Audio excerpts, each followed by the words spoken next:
Hello, and welcome to the JCC of Metro Detroit's 70th Annual Detroit Jewish Book Fair. My name is Susan Lutz, and I am on the Book Fair Committee. It is my pleasure to welcome you on this Sunday afternoon as we honor Irwin Shaw with the book, Can We Talk About Israel? By Daniel Sokatch. This is the 70th Annual Detroit Jewish Book Fair, and we're celebrating with an entire year of book and story programming. Today, we are specifically celebrating Irwin Shaw, of blessed memory, who created the Detroit Jewish Book Fair. Mr. Shaw began as the executive director of the JCC in 1951 on Myers Road and was the founder of the JCC Book Fair in 1952, attracting a star-studded list of authors to an event that became a model for Jewish book fairs throughout the world. Other projects shepherded from concept to reality by Irwin Shaw include Tamarack Camp's JCC Day Camp, Institute for Retired Professionals, IRP, and the Jewish Parents Institute, JPI. We are indebted to him for so much. You can join us all year as we honor the world's first Jewish book fair, highlighting diverse authors, curating new Jewish writing, and promoting the global art of Jewish storytelling. Our festival, which concludes tonight, Sunday, November 14th, is just the beginning. Be sure to come back all year for exceptional opportunities to engage with the best of Jewish books and authors. To see our full event schedule, watch events you have missed, and find our online bookstore where you can order the book, Can We Talk About Israel? A guide for the curious, confused, and conflicted, and plenty of other hand-selected books and gifts. Visit our website at culturalarts.jccdet.org/bookfair. It should be up on your screen. If you enjoy this event and other book fair events, please consider becoming a patron or donating to Book Fair. You can do either or both at our website, culturalarts.jcc.org/bookfair. We rely on community support to make this annual event possible. So thank you in advance for becoming part of the family. The Book Fair team would like to thank the following for their support. Co-sponsor JCC's Jay Learn and Susan and Lee Lutz. I also want to extend our deepest gratitude to the whole Book Fair committee. Your dedication, innovation, commitment, and hard work have made all of this possible. We have an enlightening discussion for you this afternoon, and we want you to be part of it. You can ask questions and offer comments in the YouTube comment section below or by texting the number in the corner of your screen. Our speakers have a great discussion prepared, and they will take as many of your questions as they can. While you're here at our YouTube channel, don't forget to like this video, subscribe to the channel, and click the reminder bell. That way you'll never miss any of our exciting events. The focus of today's event is, Can We Talk About Israel? A guide for the curious, confused, and conflicted. We have with us the author of the book, Daniel Sokatch, as well as our community Shaliach Yiftach Leket, who will moderate the discussion. Can We Talk About Israel? Is an attempt to grapple with a century-long struggle between two peoples who both perceive themselves as victims. It endeavors to explain why Israel and the Israeli-Palestinian conflict inspires such extreme feelings. Daniel Sokatch is the Chief Executive Officer of the New Israel Fund, NIF. He served as the Executive Director of the Jewish Community Federation of San Francisco and surrounding counties, and has an MA from the Fletcher School at Tufts University, a JD from Boston College Law School, and a BA from Brandeis University. Yiftach Leket is the senior community shliach, that is emissary from Israel, for metropolitan Detroit. He served in the Israeli Air Force and then as a teacher for at-risk youth before coming to Metro Detroit. Please join me in welcoming Daniel Sokatch and Yiftach Leket. Thank you so much, Susan. And hello, Daniel. Hi, Yiftach. Thanks, Susan. I want to thank you, Susan, and want to thank Book Fair for inviting us this beautiful snowy day in Metro Detroit for this conversation. I want to say I'm excited to be part of a program that is honoring Irwin Shaw, which with passion and vision brought to light such an important cultural exchange. In my mind, this really expresses beautifully the path towards our conversation, Daniel, from point of view of people with passion. And that is where you start your book, with the notion that people are passionate about Israel, so passionate that they sometimes hardly find ways to speak about it as if they might get burned. I also want to say that the topic of the book, Can We Talk About Israel, is such a hot topic these days. I just came back from a seminar by the Jewish Agency that was dedicated to the issue that Jewish communities are facing, which is how to talk and educate about Israel when there is so much complexity. So in that sense, it really seems like you hit the nail on the head, and with a perfect timing as well. But let's, for a moment, before we deep dive into your book, and start by getting to know you. So we know you're very diverse and interesting bio, but coming to this book almost seems like a very different endeavor. What would you say is your, real, true professional identity and coming to write this book?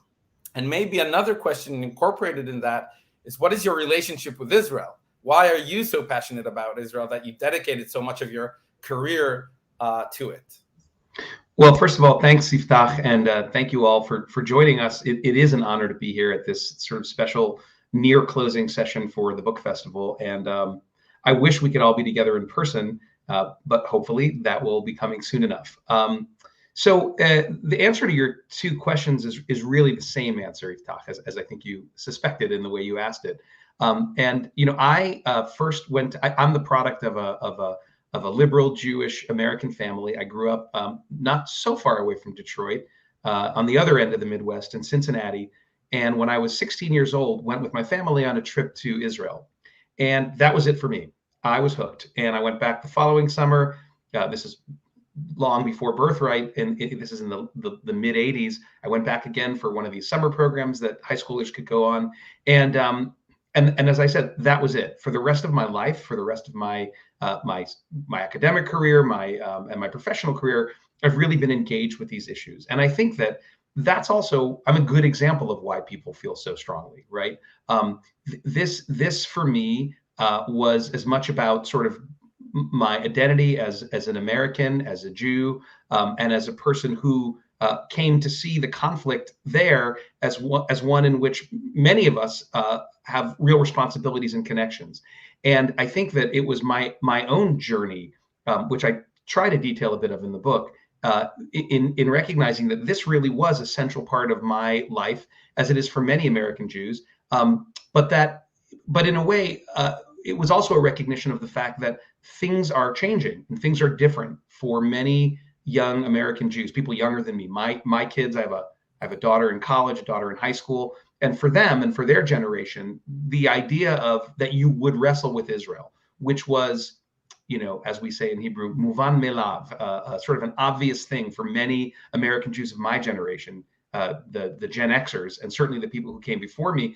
It is not an obvious thing for many millennials and kids my age, my kids' age, the Gen Z kids. And it's not that I wrote the book for a younger generation. I really feel like the book was written for anyone who was curious, confused, and conflicted. And it's not like I wrote the book for a purely Jewish audience, because I didn't.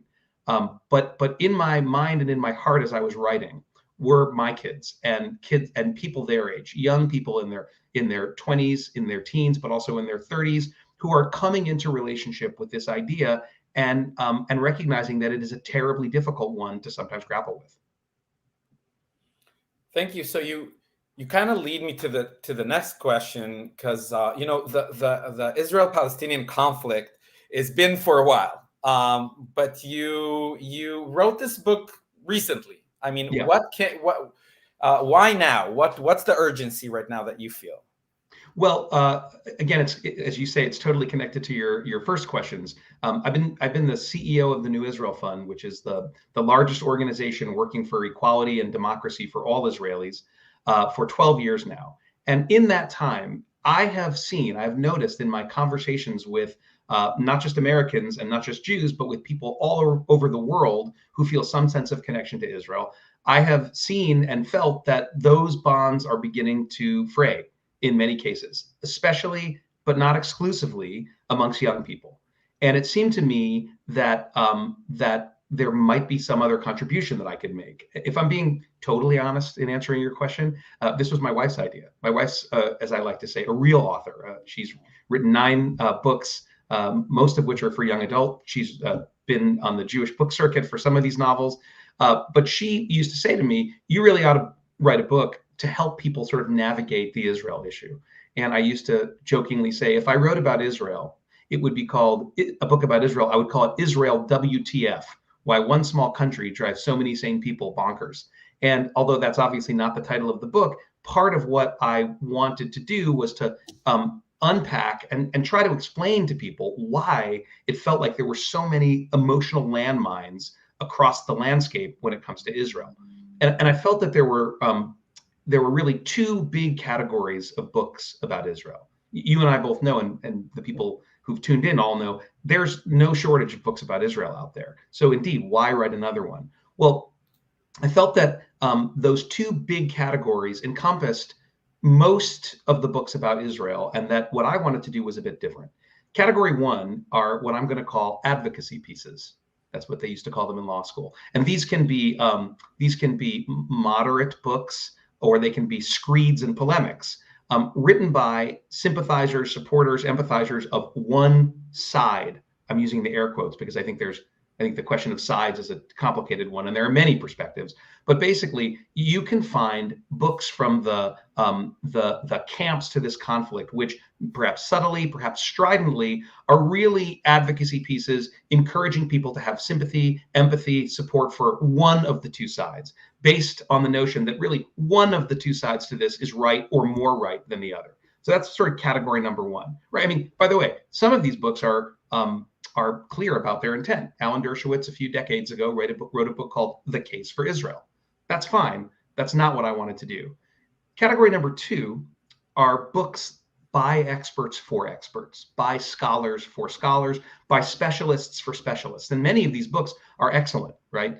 In fact, I rely on many of them in my research and in my career of working on this issue and in my academic career. But they're not accessible, and they're not intended to be accessible. So most of us are not going to pick up an 800-page book about one aspect of this conflict and leaf through it. So what I wanted to do was strike that note of being even-handed and compassionate, really lifting up the stories of 2 peoples who, as Susan said in her introduction, I believe have righteous claims and are victims of themselves, of each other, of the world around them, and whose stories both have great truths to them.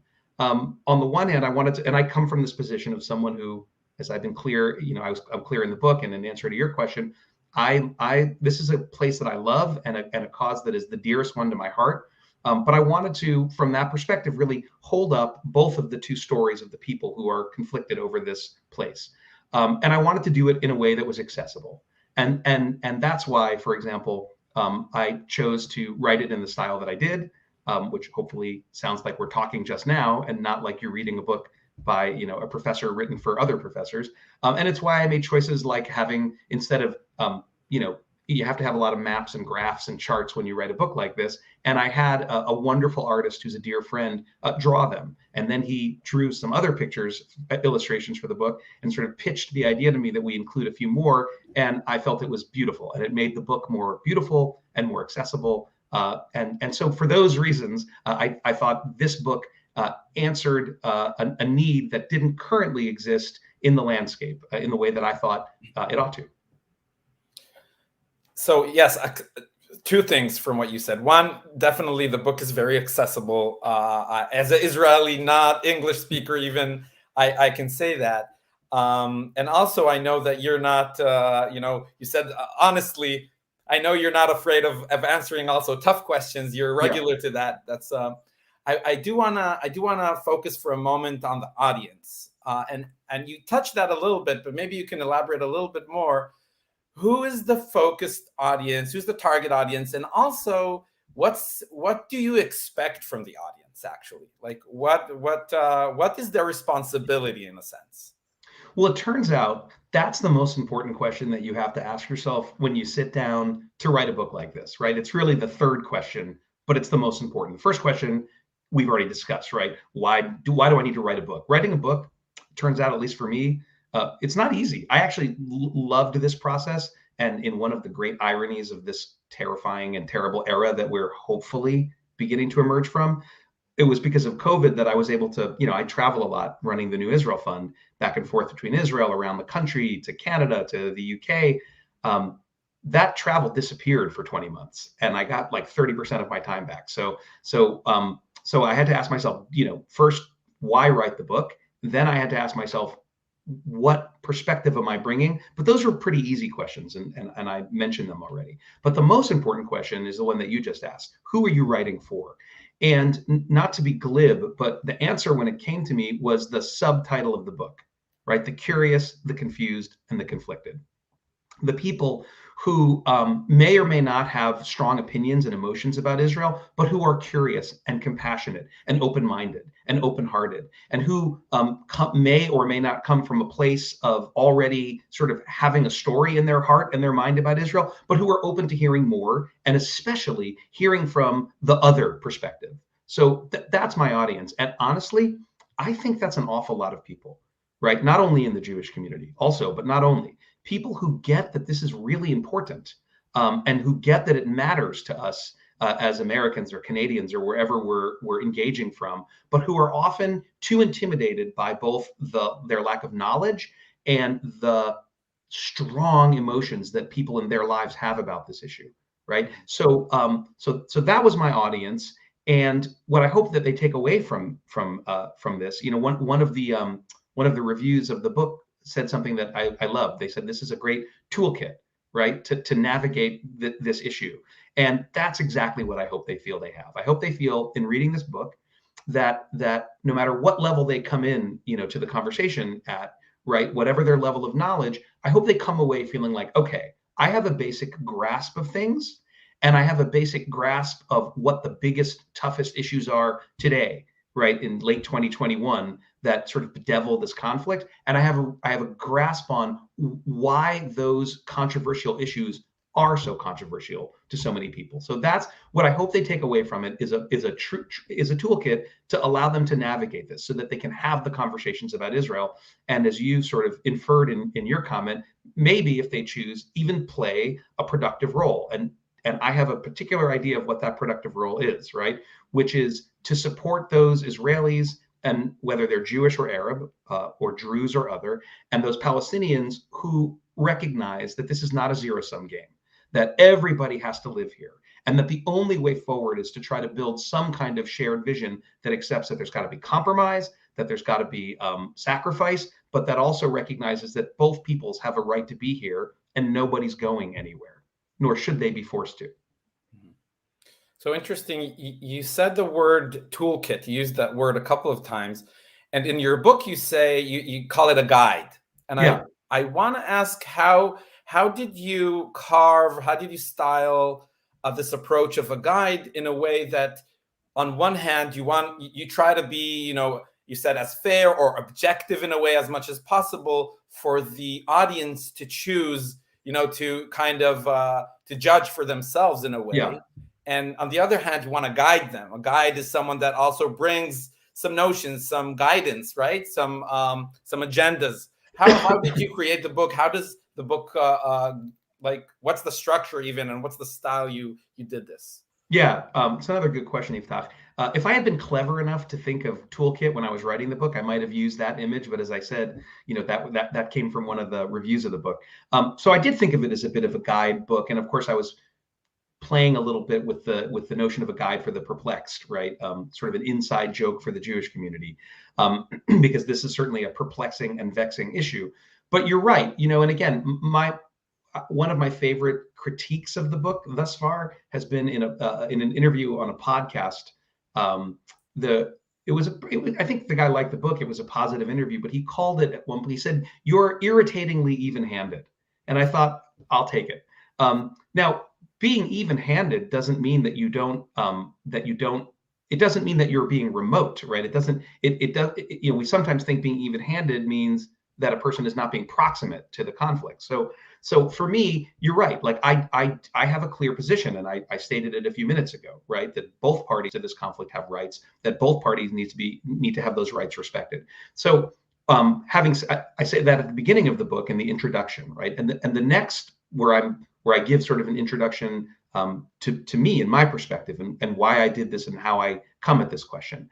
The next part of the book, sort of section 2, is sort of the history, and that's because if you want to understand this issue, if you want to engage in intelligent debate about Israel, and my friends, not all debate about Israel is intelligent debate, right? A lot of people who have really strong feelings about Israel are engaged in a discourse that is not predicated on reality or on facts. And Daniel Moynihan, the late senator from New York, once said, "Every man is entitled to his own opinion, but not his own facts."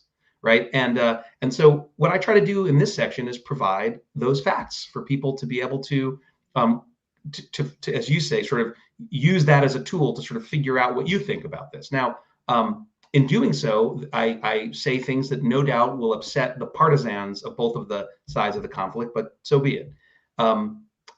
Then section 2 is sort of a deep dive into half a dozen or so of the biggest, most contentious issues today. The settlements in the West Bank, the state of Arab citizens of the state of Israel, or Palestinian citizens of Israel, as they increasingly call themselves, who make up over 20% of the population of Israel, right? As opposed to our African-American community in the US is about 14%. So imagine that 22% or so of Israeli citizens are Arabs. The question that you get a lot, and I'll bet people on this call are familiar, is Israel an apartheid state? When is criticism of Israel anti-Semitic? When is it not? What do we think about the BDS movement? What do we think about fundamentalist Christian Zionists? So I try to once you've gotten the hopefully not boring briefing on the history, then you can approach these big issues and try to understand them a little bit better. And then finally, I provide what I call a lexicon of the conflict, which is a sort of a glossary so that folks can flip to the back if there's a term that they want to understand better and access it. So in that way, again, I like toolkit better than guide, but I think that it tries to serve as both of those things in terms of the structure. Thank you. And we already have questions in the comments. I will, just for the audience, I'm saying I'm going to incorporate some within the conversation and some at the end. But you were speaking right now about the structure, maybe even kind of the process of the writing. So I want to ask a question in the comments about what was the process? Did you carve this from your own experience or learning or history or knowledge, or is this something you used also interviewed, for example, organizations like Breaking the Silence? Have you been involved in gathering information from other organizations such as that? Yeah, both of those things. So first of all, right, my academic background, as Susan said in the introduction, my master's degree is in Middle Eastern Studies from the Fletcher School of Law and Diplomacy. I did a law degree focusing on civil rights law and international law. So I have a sort of academic and professional background in many of these issues. I lived in Israel for 2 years in the 90s and have worked in the Jewish community for about 20 years, the last 12 of which are leading the New Israel Fund. So my professional and academic and personal background are pretty deeply steeped. So I've brought a lot to the table from those experiences. Part of my job is keeping up on what the literature out there, who's writing what about Israel. But there were 2 other dimensions that were actually really wonderful for me.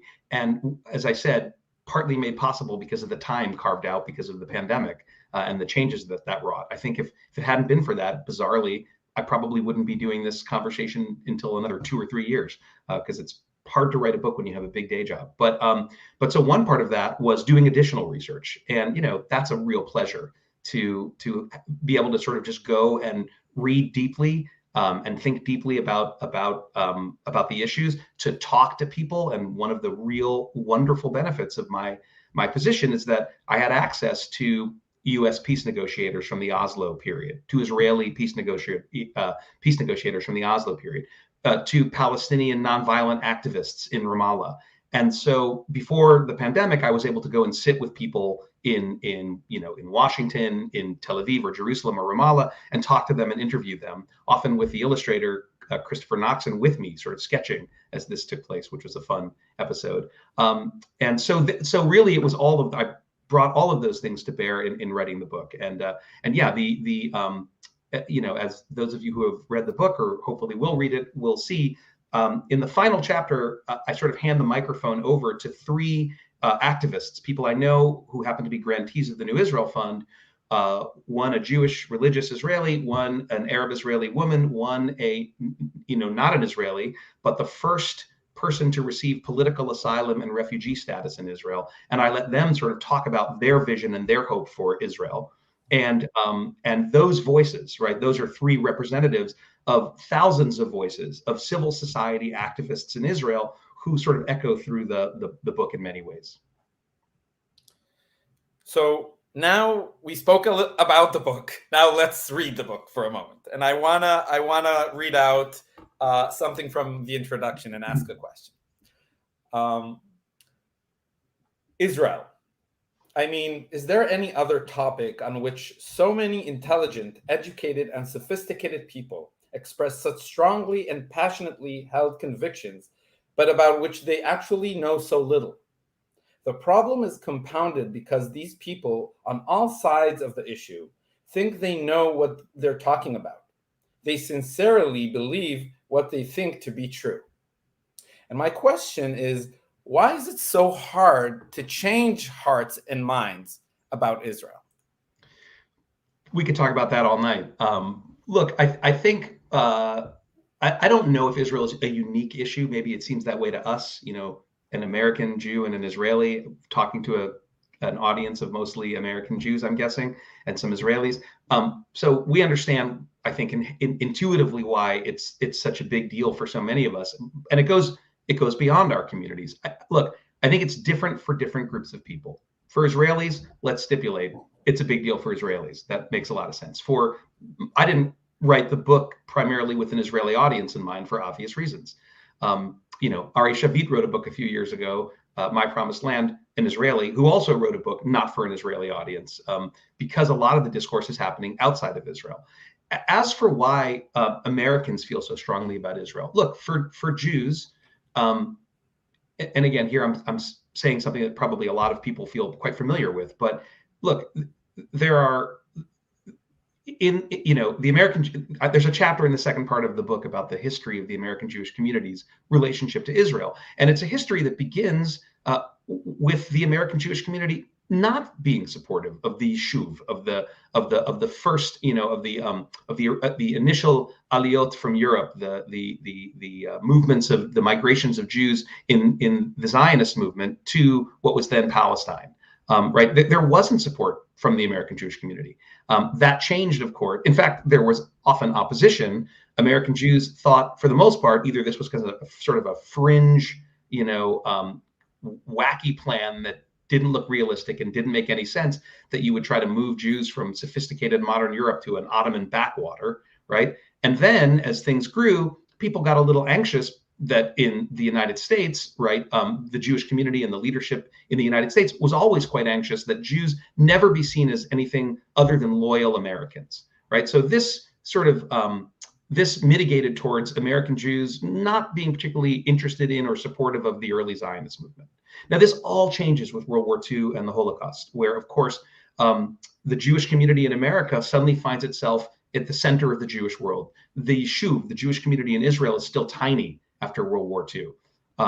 And the great European Jewish community, which for thousands of years have been the center of the Jewish world, has been largely annihilated. And suddenly we here in this country find ourselves as the great Jewish community in the world at that moment. And so at the same time that that's happening, we're facing another challenge, which is the perceived challenge of assimilation, right? The irony of American Jewish life is that that at the moment that that Israel is created, right, for the first time Jews have a right to have self-determination, there's another place in the world where the Jews have it better than they ever have had it in the history of Jewish history, right? So at the moment that Israel becomes a place, the American Jewish community begins to realize the astonishing potential of what it means to be a Jew in America, which was not new. That had been the case for centuries here, but the last official or formal prejudices against Jews, never nearly so serious here, although certainly serious as they were in Europe, begin to fall away. And so the American Jewish leadership looks at the crisis of European Jewry, the disaster of European Jewry, the need of the fledgling community in Palestine. You know, we're talking immediate post-war. It's a tiny little population of people, but there are hundreds of thousands who want to get in, millions who want to get in. And they're looking at the problem they have of an America where suddenly their sons and daughters and grandchildren, they fear, might not be Jewish in a few generations. So they make a deal and they predicate American Jewish communal identity. That is to say, what we hear in our synagogues, in our Jewish community centers, from our Jewish federations, from our what we used to call defense organizations like the Anti-Defamation League and the American Jewish Committee. Israel becomes central to all of those organizations and agencies, and there it remains. And much of American Jewish identity, again, is predicated on this relationship with Israel. It's the glue that holds the American Jewish community together. It's a good deal for decades, because it's an incredibly important project. It's romantic, it's exciting, and it's vital, and it's necessary. And so things continue on like that until we reach a point, and in the book I sort of identify a few places where things begin to change, right? After the 67 war, after the Six-Day War, that sense of pride in Israel swells, right? And it isn't until, not too long after that, in the first Lebanon war, right? The first war that most people would say Israel didn't need to fight.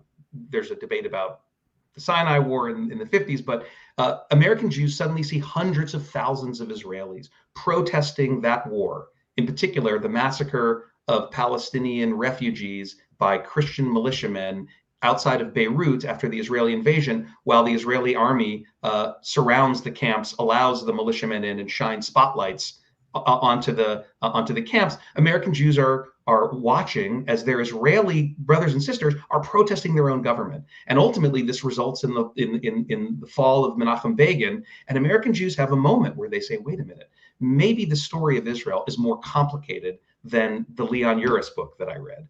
And I would say that the next stage in the development of that shifting relationship is the First Intifada. It certainly was for me, when American Jews saw the response, the harsh Israeli response to what was a mostly nonviolent uprising. Yes, there were stones and Molotov cocktails. It's nothing like a decade and a half later, the Second Intifada. There weren't suicide bombings and massacres. And people began to question why in the world Israel was maintaining this occupation. At that point, it was a 25 or 30-year-old occupation. And those questions, once introduced, have continued to define the debate. And at the same time, Israelis increasingly began to vote for right-wing governments, whereas Americans became more and more, they always were, sort of the spine of the Democratic Party. And while there were moments of improvement, right, with Rabin and Clinton in power, the relationship between the communities became easier again. But once Donald Trump comes to power, and here I'm not giving an editorial opinion at this point, I'm just talking about the sort of how the polling reflected American Jewish opinion. American Jews did not like Donald Trump overwhelmingly. Some of you did, I know, but that's it's a very small minority. And Israeli Jews did. And American Jews did not like the policies of Benjamin Netanyahu. And until last May or so, Israeli Jews, at least a plurality of them, seemed to. So there was a sense that these two communities were drifting further apart.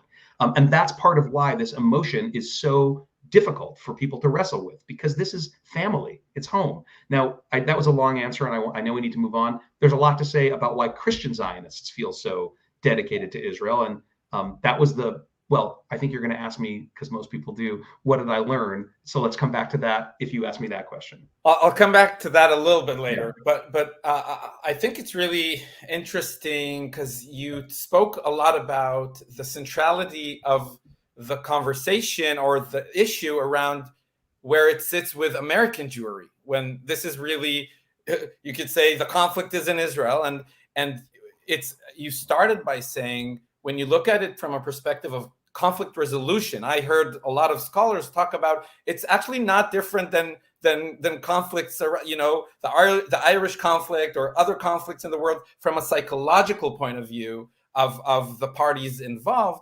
You're actually saying, why is it such a big thing? Because other people, other parties, other groups are involved in it emotionally, and maybe it helps sustain that situation, if I understand correctly what you're actually saying. Well, there's two separate questions in that question, I think. One is, to what extent do the feelings and relations of groups outside of Israel, whether they're American, Canadian, British Jews, Christian Zionists, and whoever they are, right? To what extent do they influence the conflict? That's an interesting question. I think it varies. And then there's the question of why American Jews feel so attached. And the simple answer there is because the American Jewish communal leadership for decades, and the leadership of Israel, because that was their intention, was to create that connection. One of the things in my job I see again and again and again is bewilderment when American Jews who grew up sort of drinking, the mother's milk of what they heard about Israel, go to the Kotel, the Western Wall, and they see that they're not allowed to pray, to daven at the Western Wall the way most American Jews who are Reform and conservative and Reconstructionist, right? The largest denomination of American Jewry is the Reform movement. They go and they're shocked because they thought that, they were told, this is your heritage, this is your birthright, as the trip says. And they go to Israel and they see that their kind of Judaism is not only underrepresented, if represented at all in Israel, it is not considered official Judaism by Israel. So this is quite a shock to the system of people who have been told by Israelis, by our shaliachs when they come to our communities, by our education system, on their birthright trips, this is yours. It's a shock when you realize the thing you've been told is yours is not really yours. Yeah.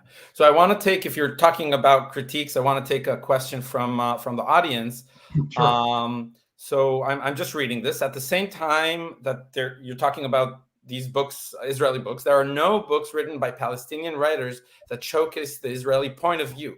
Palestinian voices deny any legitimacy from Israel. Are you not concerned that your book will be used to tarnish Israel? Well, I don't know of any books that are written by Palestinians that try to do what my book is trying to do, so that's a fair critique. But you know what? I don't really know of any books written by Jews or Israelis that are trying to do exactly what my book is trying to do. If there were, I wouldn't have written this book. So while it's true, you don't see quite the same level of discourse on the Palestinian side. It's not exactly like there's a plethora of books like this on the Jewish or Israeli side. But beyond that, I actually would push back a little bit and say that the discourse about Israel, the story about Israel in this country, has been dominated by, and here I use the term "our" to mean the Jewish and the Israeli dominant narrative of the conflict, right? We have, for lots of different reasons, some of which we've gotten into, the mainstream American view about Israel is fairly aligned with the Israeli and Jewish narrative, right? That changes a bit and it moves back and forth. And you've got right-wing Christian Zionists whose view of Israel does not feel like ours. You've got some folks like the Squad and the far left of the Democratic Party, and their views of Israel don't feel like ours. But Israel's one of the few bipartisan things still in this country that most people agree upon. And so I felt that narrative, which is the powerful dominant narrative in this country, was in need of re-examination and refreshing, and in some cases, evolution and repair. I can't answer for the Palestinian narrative, and that is not the dominant narrative in this country. I will say, though, where I do want to push back is the idea that Palestinians deny legitimacy to Israel is as much an overstatement and a falsehood as it would be to say Jews and Israelis deny the right of Palestinians to have their own state. I mean, there are plenty of Palestinians who feel who also believe that Israel has a right to exist in peace and security next to an independent Palestine, or that both Jews and Palestinians have a right to exist in whatever political formulation ends up in that place, with all equal rights and full and their dignity and rights observed. So there are definitely extremists on both sides, including the Palestinian side, who would like to see the other side gone.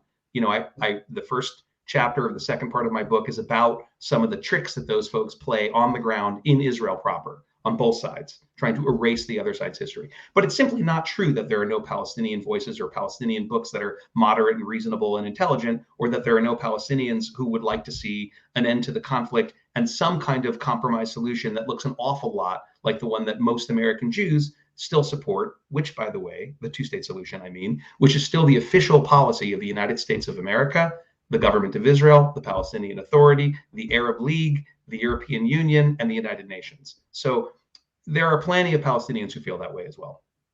Okay. So I want to share from my personal perspective as a shaliach here, an emissary from Israel. The violent events last May were the first time for me that I experienced the conflict from a different point of view, from an outside point of view, in a sense. And the question of how to educate about Israel and how to talk about it with a younger generation rose very strongly, and as I said, still is a very hot topic. What would you say to educators and parents about how to do better Israel education? Well, the events of last May were nightmarish for a lot of reasons, right? It's always a nightmare, those of us who care about Israel and who care about the lives of everybody in the region. When there's war, it's terrible, it's nightmarish. But something else happened that, if I'm going to be honest, was even, I think, more disturbing than what has become a sort of regular, depressing, awful explosion of violence. And that was the spillover of that conflict into the streets of Israel's mixed cities for the first time in decades. And you just mentioned this, right? Guys like us who have devoted our lives one way or the other to this issue, we saw for the first time in decades the specter of inter-Israeli violence stalk the streets of Israel city. By the way, my personal opinion is that that was a warning call to one of the reasons why Israel's government is what it is right now, which is kind of this almost unbelievable Frankenstein's monster of a government made up of parties of the left, center, right, and Arab communities in Israel. For the first time in the history of the state, you've got parties from all four of those. And by the way, the Arab Party is not the big liberal Arab Party. It's a small Islamist party. That's who's in this government together. And the common wisdom, the conventional wisdom is they were united just to get rid of Bibi Netanyahu, who they and most Israelis at this point in time felt was leading Israel in the wrong direction. And there's truth to that. And people will say the secondary reason that the government came together was to solve an existential crisis for Israeli society, which is that there was no budget passed for 3 years. And last week, thank goodness, this new government did pass a budget. So Israel's back in business, quite literally. But there's a third reason. And that third reason, when you talk to members of these parties, right, when you talk to people from the left wing, center, right wing, and the Arab Party about why they finally came together and did this almost impossible thing, the third reason is they were shocked to their senses, one might say, by the events of May, right? Prime Minister Bennett, a man of the right, said in a speech in America, he said, this government may have begun as an accident, but now we see it as a government with a mission. And there, even though he and I don't usually see eye to eye, I agree with him. The mission of stabilizing Israeli society is the critical one. You know, I mentioned earlier, over 20% of Israelis are Arab citizens. And someone asked in the chat, I'm not really looking at the chat because it's distracting to me, but I did catch the question, if they're calling themselves Palestinian citizens of Israel, doesn't that prove that they don't want to be Israelis? It does not prove that. The names that national minorities call themselves change all the time. Look at the way African Americans have referred to themselves over the years, right? Some of the words that they've used to refer to themselves are not words that we even use anymore. They would feel kind of strange to say on a podcast, but we've gone from people of color and Black and African American. And my general rule of thumb is that that does not indicate anything other than a minority community struggling to define itself in the face of a tough life in a majority community that often discriminates against it. And that is true of Israel and Israeli Arabs as well. So I call them Palestinian citizens of Israel as well as Arab Israelis because they call themselves both things. But to read into that they somehow don't think that they're really Israelis would be like saying that Russian Israelis, who often call themselves just the Russians, or Ethiopian citizens of Israel, somehow don't consider themselves Israelis. It would be, in my opinion, a disastrous misread, right? When Ethiopian Israelis call themselves that, they're not saying we're really Ethiopian, not Israeli. They're saying we're Israelis of Ethiopian origin. When Palestinian citizens of Israel say that, or when they call themselves Palestinian Israelis or Arab Israelis, what they're really saying is we are Israeli citizens who are of this ethnicity. So I think reading more into that would be a dangerous and mistaken move. But when you have 20% of the population engaging in street fight, look, not all Arabs and not all Jews were in these street fights, but when you have street fights between these folks, it echoes, it goes to one of the great vulnerabilities of Israeli society. It's not just Arabs and Jews, by the way. It's Mizrahim and Ashkenazim. And there's a bigger rift, one that we don't pay as much attention to right now, ultra-Orthodox Israelis and non-ultra-Orthodox Israelis. I sometimes say the New Israel Fund, the organization I lead, if you support AIPAC or J Street or the organizations to the right of AIPAC and to the left of J Street, you're supporting them because you're looking for a way to support through the lens of your values, an Israel that is living in security in its neighborhood. If you support the New Israel Fund, then you're supporting an organization dedicated to ensuring that Israelis live in peace with each other, that Israel lives in peace with itself. And that is the terrifying abyss that Israel found itself in last May. I believe it's one of the reasons the parties came together to make the government. And I think actually at the end of the day, and I know I've kind of strayed from your question a bit, that is the essential work in recognizing that those divides can either be the abyss over which Israel plunges or the diversity that provides a vibrant future for that place. And I'll just jump in and get back to our question. I'll pull us back.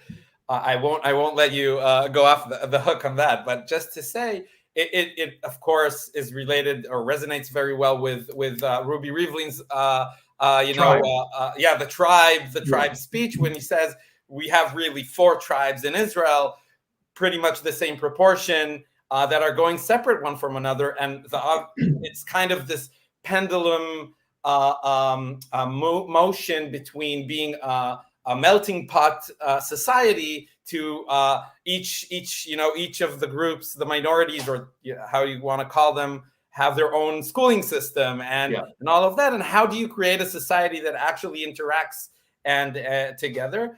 So going back to the question, how do you educate right now here in the States? What do you tell parents and college students and educators? What do they need to do right now? So I think the answer here, and I know this is not going to be popular with all of our listeners tonight, our attendees, I think we need to tell the truth. I trust people, American Jews in particular, to do with the truth the right thing. And the truth is that Israel, like the United States, like Canada, like Australia, like any of the newer countries formed by immigration on the foundation of a peoples that were already in those countries, right? That these countries, all of them, right, have warts. And so my advice is teach Israel warts and all, right? Now, again, this may not be popular, but the example I use is kids go to college and they see a pro-Palestinian student group having a rally with pictures of a massacre in Deir Yassin. Now, when I went to college, I went to Brandeis, so I didn't see such a thing at Brandeis. But when my kid went to college, she would encounter this, and when I was a kid, when I went to college, you'd hear about a massacre in Deir Yassin. Someone would tell you, Zionist forces entered a neighborhood, a village right near Jerusalem, and massacred 100, 200 people, old men, women, and children. And you would say to yourself, no, that can't be true. Like, that is not what Jews do. It's not what Israelis did. It's not what happened in those pre-state, in the War of Israel's independence. Only it is true. right? Forces of the Irgun and of the Etzel, two militant right-wing Jewish factions, entered a village which is now within municipal Jerusalem. In one of the ironies of history, there's a mental hospital there now, a psychiatric hospital there now, and they perpetrated a massacre. What is also true is that Ben Gurion and the leadership of the Yishuv, of the pre-state community, that was one of the last straws that sort of pushed them to forcibly, in some cases violently, restrain the militant groups and force them to become part of what ultimately emerged as the IDF and the Israeli military. It got to the point where Ben Gurion ordered a young palmach, a young military commander named Yitzhak Rabin, to fire on a ship that was bringing weapons for the Irgun, by the way, led by another future prime minister, Menachem Begin. So we don't teach our kids any of that. We just hope maybe they won't hear about Deir Yassin. Meanwhile, now they go to college. Someone says that. They say, couldn't be true. Didn't hear about that on Birthright. They go on the internet and they realize it is true.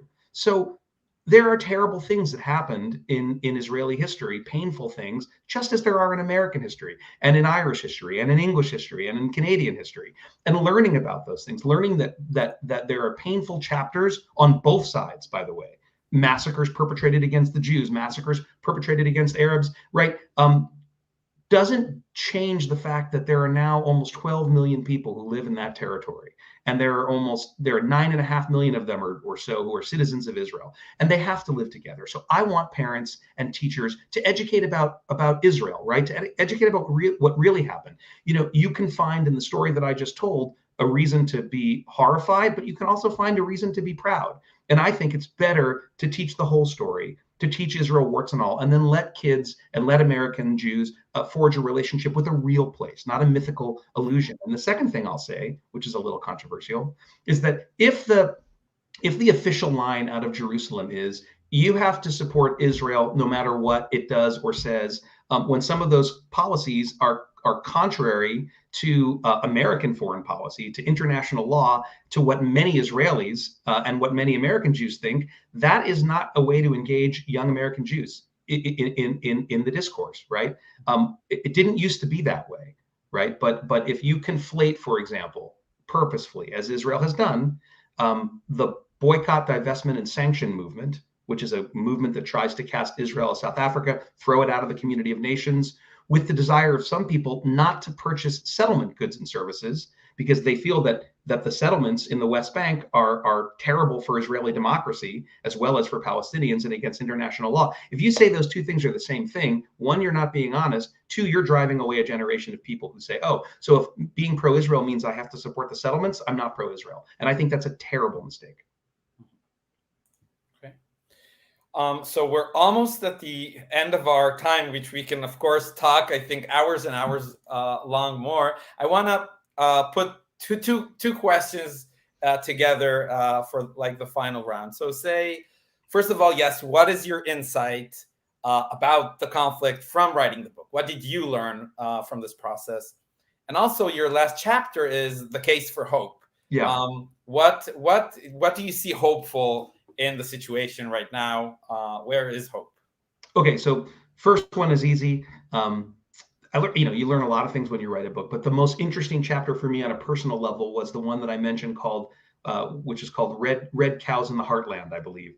And it's the story of Christian Zionism, which is something that I knew a bit about, but in the deep dive that I did and in talking to people and interviewing people and researching and reading, that was startling in many respects, right? And especially at a time when Prime Minister Netanyahu and his major envoy to the United Nations, Ron Dermer, an American who became an Israeli and became an ambassador, Ron Dermer said when he thought it was a hot mic situation just a few months ago, he essentially said, we don't need American Jews anymore. We've got the evangelical Christians. And that was pretty startling for a lot of American Jews to hear. It would be more startling if you knew what the fundamentalist dispensationalist view of Israel is and its role. And so, especially when the previous administration boasted a proud Christian Zionist for the vice president and secretary of state, Mike Pence and Mike Pompeo were both self-described Christian Zionists, when that theology it's a pretty radical theology, and I would urge people to familiarize themselves with it. That for me was big learning number one, really understanding that movement, which is a big movement. The second thing is, I have never had a problem finding hope. And I believe that, I'm a hopeful guy. My optimism comes from my deep well of Jewish pessimism, right? But Abraham Joshua Heschel, great rabbi, said once, for the Jew, the worst sin is despair. And I absolutely believe that. And so that's why in that last chapter, I hand the mic over to those three activists. And, Maisam Jaljouli is an Arab Israeli, a Palestinian citizen of Israel, who grew up in a town in Israel's Triangle, a part of Israel in the north center that is heavily, heavily Arab.